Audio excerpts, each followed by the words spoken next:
नमस्कार। EMRS का जो एग्ज़ाम होने वाला है उसका हम लोग टीचिंग एप्टीट्यूड का MCQ कर रहे हैं।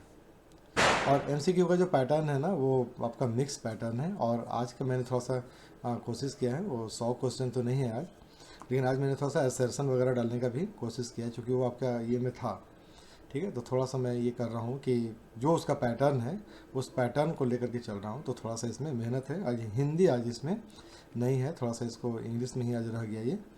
और साथ ही साथ वेबसाइट पर भी काम चल रहा है, उस पर भी काम कर रहे हैं, तो थोड़ा सा इसमें टाइम कम मिल पा रहा है। खैर कोई बात नहीं, आप लोगों का रुकेगा नहीं। और आईसीटी का एक पूछ रहे थे, आईसीटी के लिए भी पूरा बना दिया है एमसीक्यू मैंने, तो वो भी आपका मंडे मंडे को आपका वो अपलोड हो जाएगा, और उसका पीडीएफ भी मैं आपको मंडे को दे दूंगा आप लोगों को। तो चलिए आज आज का हम लोग शुरू करते हैं। A teacher can be successful if he और सी, एक शिक्षक जो है ना वो कब सफल होता है। ठीक है, helps student in becoming better citizen, जब वो एक स्टूडेंट को हेल्प करता है एक अच्छा नागरिक बनने में। Impart subject knowledge to student, subject के बारे में बच्चों को पूरी तरह से उसको जानकारी दे देता है। Prepare student to pass the examination, बच्चे को एग्ज़ाम में पास होने में मदद करता है। और चौथा है present the subject matter in well organised manner, अगर पूरे सब्जेक्ट मैटर को यानी कि पूरे टॉपिक को टीचर जो है अच्छे ढंग से वेल मैनर्ड में समझाता है, तो ये चारों में से कौन सा ऐसा काम करता है टीचर, तो वो सक्सेसफुल कहलाता है। ऑप्शन ए आपका राइट आंसर है, helps student in becoming better citizen. यानी कि एक टीचर का काम क्या होता है, नॉलेज सबको दे देता है, यूट्यूब से भी नॉलेज मिलता था, कहीं से भी मिल जाता है, लेकिन शिक्षक का काम होता है एक बेस्ट नागरिक तैयार करना, एक अच्छा नागरिक बनाना। तो जब शिक्षक हेल्प करता है स्टूडेंट को एक अच्छा नागरिक बनने में, तभी शिक्षक जो है वो सफल कहलाता है। Dynamic approach to teaching means, teaching में जो डायनामिक अप्रोच होता है वो क्या कहलाता है, मतलब टीचिंग में डायनेमिक अप्रोच किससे कहते हैं। Teaching should be forceful and effective, शिक्षण का कार्य जो है वो ज़बरदस्ती होना चाहिए, ठीक है, और करवाना चाहिए। ठीक है, teacher should be energetic and dynamic, teacher को एकदम एनर्जेटिक होना चाहिए, ठीक है, और डायनामिक पर्सनालिटी का होना चाहिए। The topic of teaching should not be static but dynamic, पढ़ाने का जो टॉपिक होता है ना वो स्टैटिक नहीं होना चाहिए। स्टैटिक का मतलब क्या होता है कि बस एक रस नहीं होना चाहिए, डायनामिक होना चाहिए। उसमें थोड़ा सा स्मार्ट बोर्ड का यूज़ कर लीजिए, थोड़ा सा स्मार्ट क्लास का यूज़ कर लीजिए, ऑडियो विजुअल यूज़ कर लीजिए, और कुछ भी सब मिक्स करके। The student should be required to learn through activities. ठीक है, तो डायनामिक अप्रोच कब होता है टीचिंग का, जब student should be required to learn through activity, जब बच्चा खुद से करके देखता है तब डायनामिक अप्रोच होता है टीचिंग का। तो option D is the right answer. Spare the rod and spoil the child gives the message that punishment in the class should be banned, corporal punishment is not acceptable, undesirable behavior must be punished, children should be beaten with rod। तो ये क्या कह रहा है कि यहाँ पर हो रहा है कि spare the rod and spoil the child, इसमें एक कहावत है ये कि आप मतलब कि बस डंडा से पीटना शुरू कर दो बच्चों को और उसका पूरा भविष्य बर्बाद कर दो। इसका मतलब क्या हो रहा है, इसका मतलब ये हो रहा है कि पनिशमेंट करना है बच्चों को क्लास में, मतलब बच्चों का जो पनिशमेंट है क्लास में उसको बैन कर दिया जाए, नहीं, कॉर्पोरल पनिशमेंट एक्सेप्टेबल नहीं है। चलिए, undesirable behaviour must be punished, क्या हुआ, बोलते थे ना कि पहले डंडे से पढ़ता था ना जी, तब पता चल जाता था। पढ़ता बच्चा ऐसे थोड़ी जो है, प्यार से कहीं बच्चा पढ़ता है, जब पढ़ता था। अब सही बात है, मैं भी जब स्कूल में था तो हम लोगों के समय में भी स्कूलिंग में एकदम ऐसे ही था, लगता था, मेरा तो खुद भी लगता था। मतलब कि जो क्लास टीचर हैं वो आते के साथ कान एकदम ऐसा रगड़ती थी ना कि वो आपका छुट्टी तक लाल रहता था। तो आज के समय में तो सब संभव नहीं है। Undesirable behaviour must be punish, अगर कोई बच्चा अनडिज़ायरेबल बिहेवियर परफॉर्म करता है क्लास में, कैंपस में, तो उसको पनिशमेंट मिलना चाहिए। इसका मतलब यही है, ठीक है, इस लाइन का मतलब।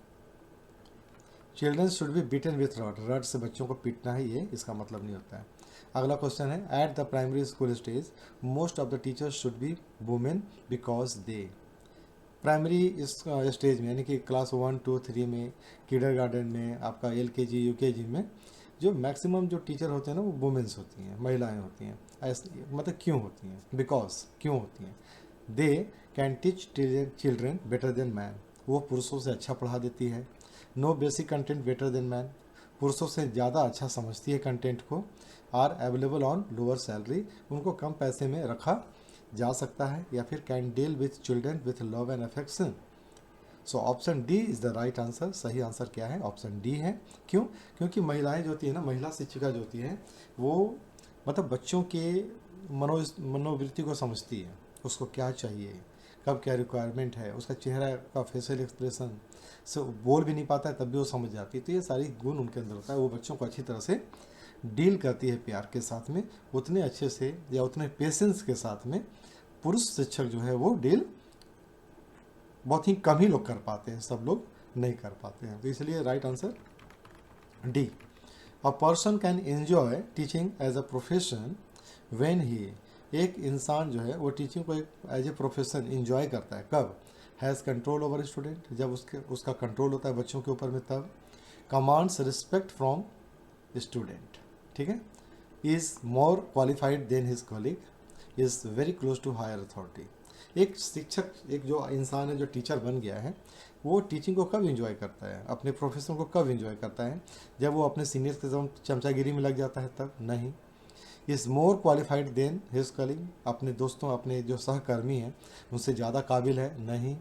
कमांड्स रिस्पेक्ट फ्रॉम स्टूडेंट, जब शिक्षक को बच्चे रिस्पेक्ट करना शुरू कर देते हैं ना, तभी वो अपने टीचिंग को एंजॉय करता है।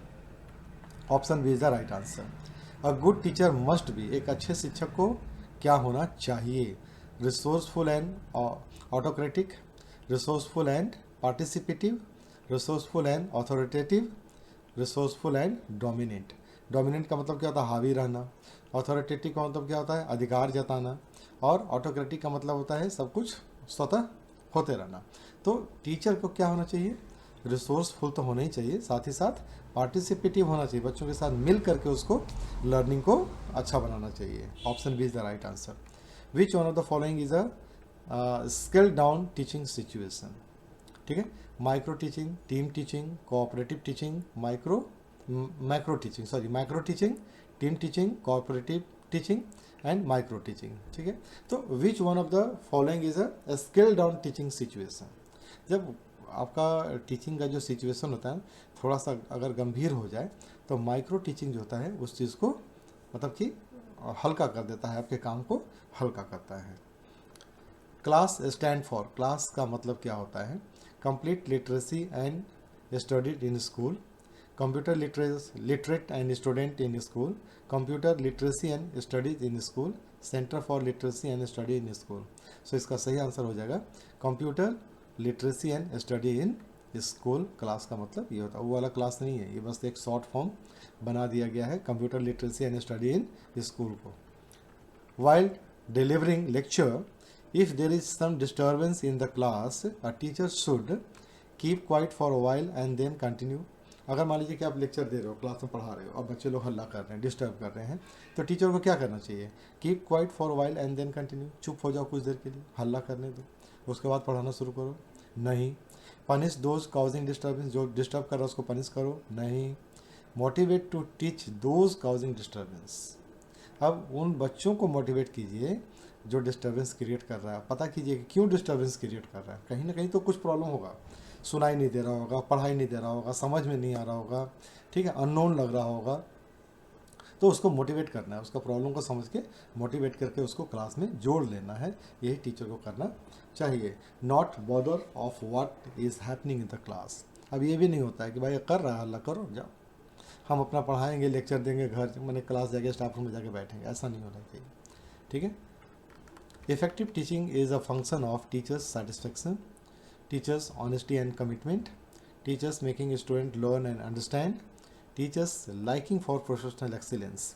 So effective teaching is a function of teachers making student learn and understand. यानी कि इफेक्टिव टीचिंग कब होता है? जब टीचर क्या करता है, बच्चों को बना देता है किस लायक कि वो सीख ले और समझ ले, यानी कि बच्चों को सीखने और समझने के लायक बनाता है, तब आपका इफेक्टिव टीचिंग होता है।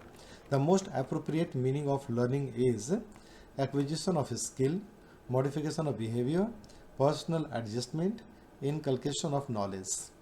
तो हम लोगों ने कल भी पढ़ा था कि जब आपके बिहेवियर में परिवर्तन आ जाए उसी को हम लोग बोलते हैं टीचिंग। ठीक है, तो राइट आंसर इसका हो जाएगा B. CIET stand for centre for integrated education and technology, नहीं। Central institute for engineering and technology, नहीं। Central institute for education technology is the right answer.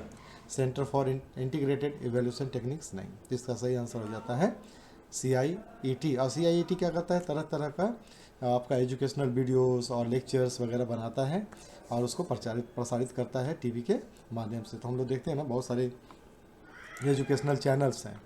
Teachers role at higher education level is to provide information to student, promote self learning in student, encourage healthy competition among student, help student to solve their problem. तो इसका सही answer हो जाएगा promote self learning in student. ठीक है, higher classes में क्या होता है, खुद से बच्चा पढ़ता है। Dyslexia is associated with mental disorder, behavioural disorder, reading disorder, writing disorder. तो ये होता है डिस्लेक्सिया रीडिंग डिसऑर्डर से होता है ये। The e content generation for undergraduate course has been assigned by the ministry of human resource development to INFLIBNET और consortium for educational communication, knowledge national knowledge commission, Indira Gandhi national open university. So e content generation जो है वो किसके, for undergraduate course के लिए वो जो कि असाइन किया जाता है मिनिस्ट्री ऑफ ह्यूमन रिसोर्स वो डेवलपमेंट, तो उस वो कहाँ ये होता है, ये होता है कंसोर्टियम फॉर एजुकेशनल कम्युनिकेशन। वो इस पर सारा काम करती है, ई कंटेंट को डिज़ाइन करती है। Education is the manifestation of perfection already in man was stated by. ये कथन किसने कहा था कि एजुकेशन जो होता है ना वो मतलब कि मैनिफेस्टेशन परफेक्शन आदमी को क्या कहता है, परफेक्ट बनाता है। आप अगर पढ़े लिखे हो तो आप परफेक्ट बनते हो, अच्छा बनते हो। ये कहा था कथन स्वामी विवेकानंद जी ने कहा था और इसी के चलते उन्होंने एक बुक लिखा था जिसका नाम था यूथ ऑफ इंडिया, जो कि हर यूथ को पढ़ना चाहिए। और उसमें उन्होंने हर चीज़ को वर्णन किया है जो युवा शक्ति के बारे में है। Which of the following is not a prescribed level of teaching, memory, understanding, reflective और डिफ्रेंसिएशन। इसका सही आंसर होता है डिफ्रेंसिएशन। ठीक है, maximum participation of student during teaching is possible through lecture method, demonstration method, inductive method और textbook method. So maximum participation बच्चे का कब होता है पढ़ाई में, जब इंडक्टिव मेथड यूज़ किया जाए। Attitude of the teachers that affect teaching pertain to affective domain, cognitive domain और कॉग्निटिव डोमेन्स और साइकोमोटर डोमेन। तो इसका क्या होता है,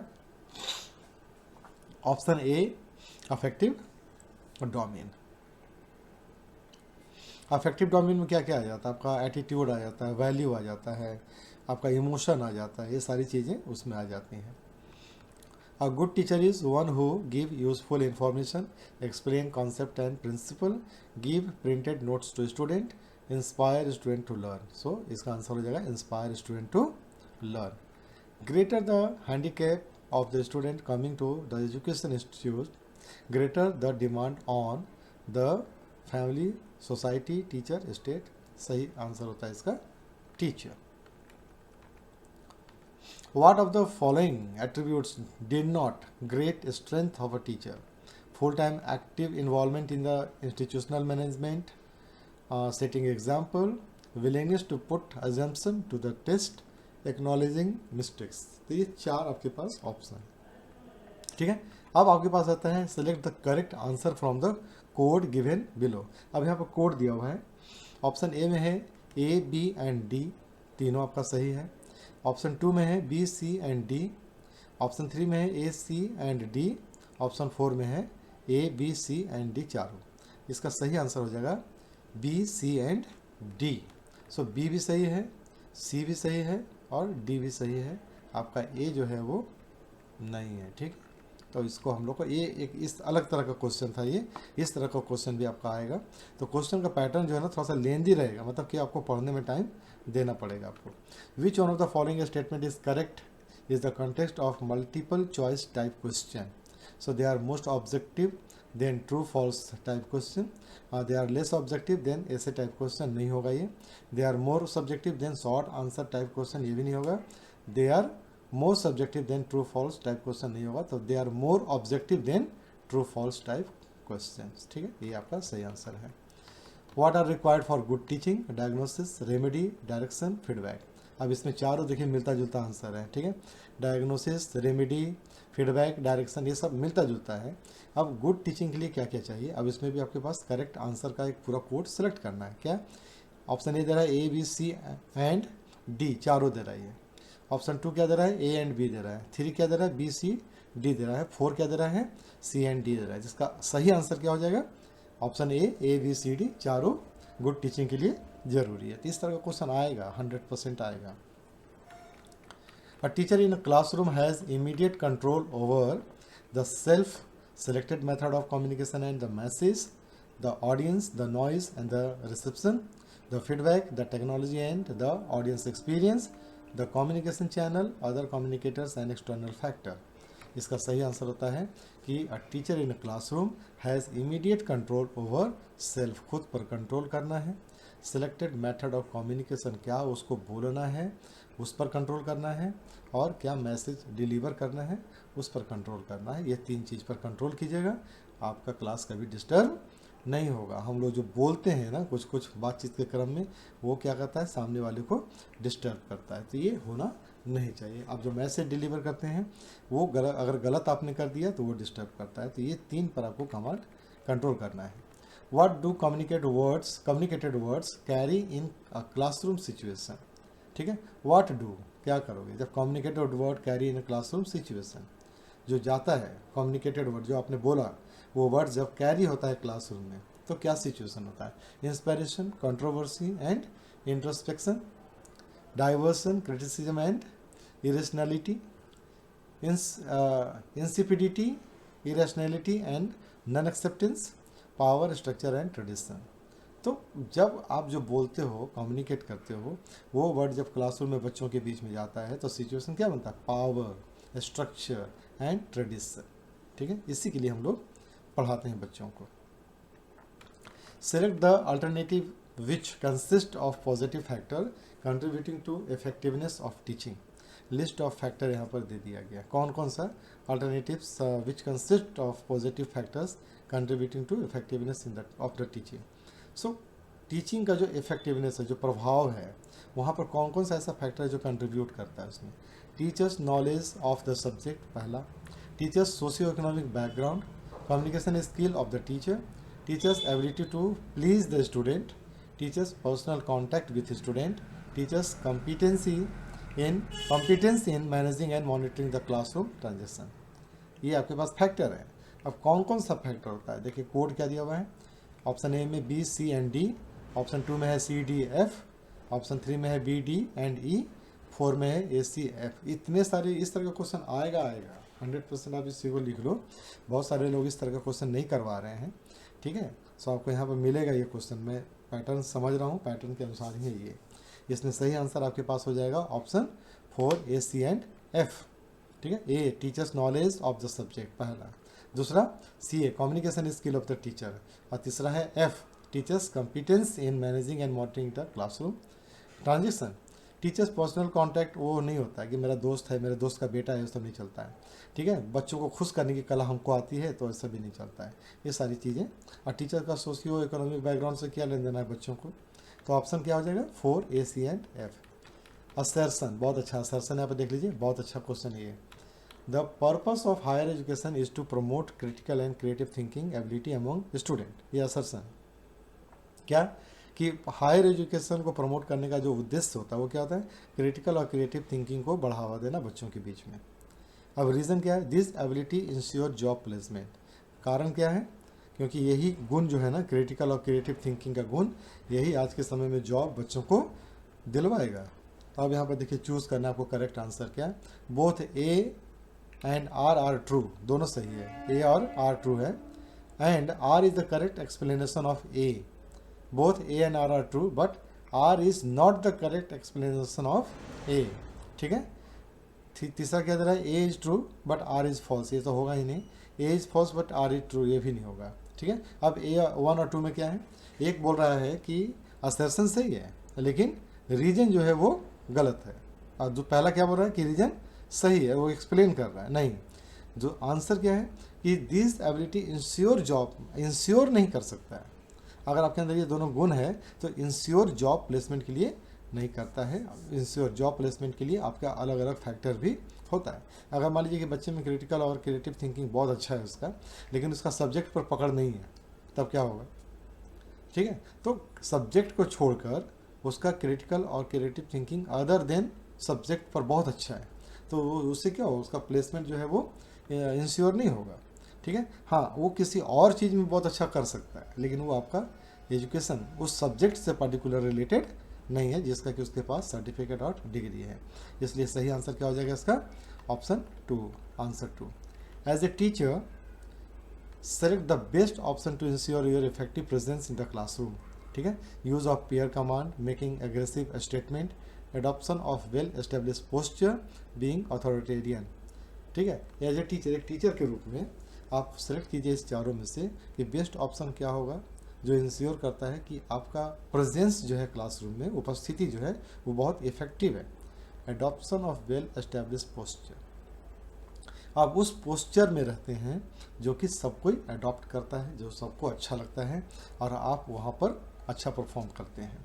ठीक है, पीयर कमांड होना नहीं चाहिए, एग्रेसिव स्टेटमेंट नहीं देना है, और ऑथोरिटेरियन, वहाँ पर आपको डिक्टेटर नहीं बनना है। ठीक है, कि हम पूरे क्लास का हम ही बॉस, ऐसा नहीं होता है। आप एक अच्छे पोस्चर के साथ, एक अच्छे वेल ये के साथ में आप जा कर के अपने आप को वहाँ पर प्रेजेंट करते हैं और अपना वहाँ पर जो डिलीवर करना है वो आप वहाँ पर डिलीवर करते हैं।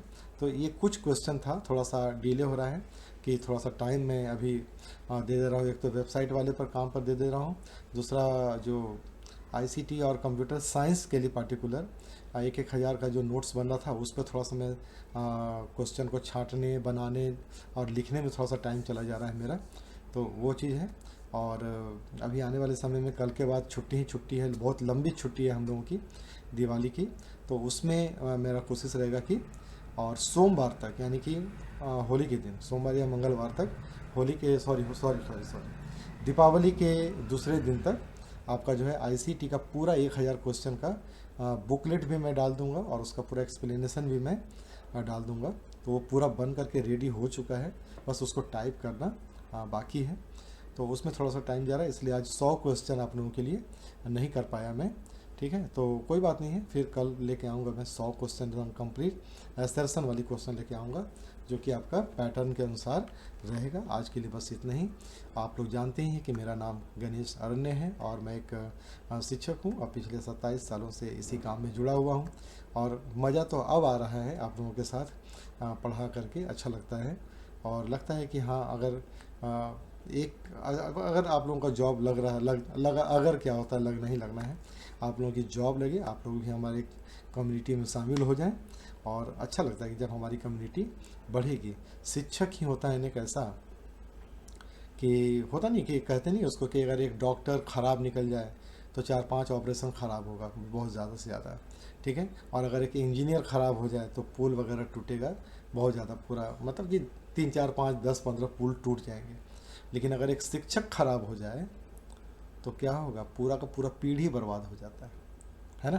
तो थोड़ा सा है, आप लोग के ऊपर में इतनी जिम्मेवारी है, और आप लोगों को पढ़ाते हैं ना, तो मेरे ऊपर कितनी जिम्मेवारी है कि मैं क्या गलत पढ़ा दूँ, ठीक है, हड़बड़ा के कुछ भी लिख दूँ, है ना। तो वो नहीं होना चाहिए। अगर जो डिलीवर हो रहा है वो 100% प्योर कंटेंट होना चाहिए, उसमें कहीं भी कुछ नहीं हो, यानी कि जो भी आप कंटेंट आप दे रहे हो ना, डिलीवर कर रहे हो, वो पहले आप टेस्ट कर लो उसको कि हाँ सही है क्या है, तब आप उसको डिलीवर करना चाहिए। तो शिक्षक के ऊपर में बहुत बड़ी जिम्मेवारी होती है। ठीक है, कि आप पीढ़ी को बर्बाद नहीं होने देना है, उसके लिए एक अच्छा मतलब कि भविष्य का निर्माण करना है, ताकि वो आने वाले भविष्य का निर्माण कर सके, यही हमारा काम होता है। तो थोड़ा सा आज मुझे खुद भी रिग्रेट हो रहा है कि मैं 100 क्वेश्चन आप लोग के लिए नहीं कर पाया आज। चलिए खैर, उसको कम्पनसेट करूँगा मैं कल। आज के लिए बस इतना ही। आप लोग बने रहिए हमारे साथ में, चैनल को बहुत अच्छा ग्रो कर रहे हैं आप लोग, बहुत अच्छा लग रहा है मुझे। आप इसको फटाफट लाखों मिलियन ट्रिलियन ट्रिलियन कर दीजिए, ठीक है, मुझे और भी अच्छा लगेगा। तब तक के लिए बहुत बहुत शुक्रिया आप लोगों का। नमस्कार, शुभ रात्रि, शब खैर। दिवाली आ रहा है, कल धनतेरस भी है, उसकी भी आप लोगों को हार्दिक बधाई, बहुत बहुत शुभकामनाएं।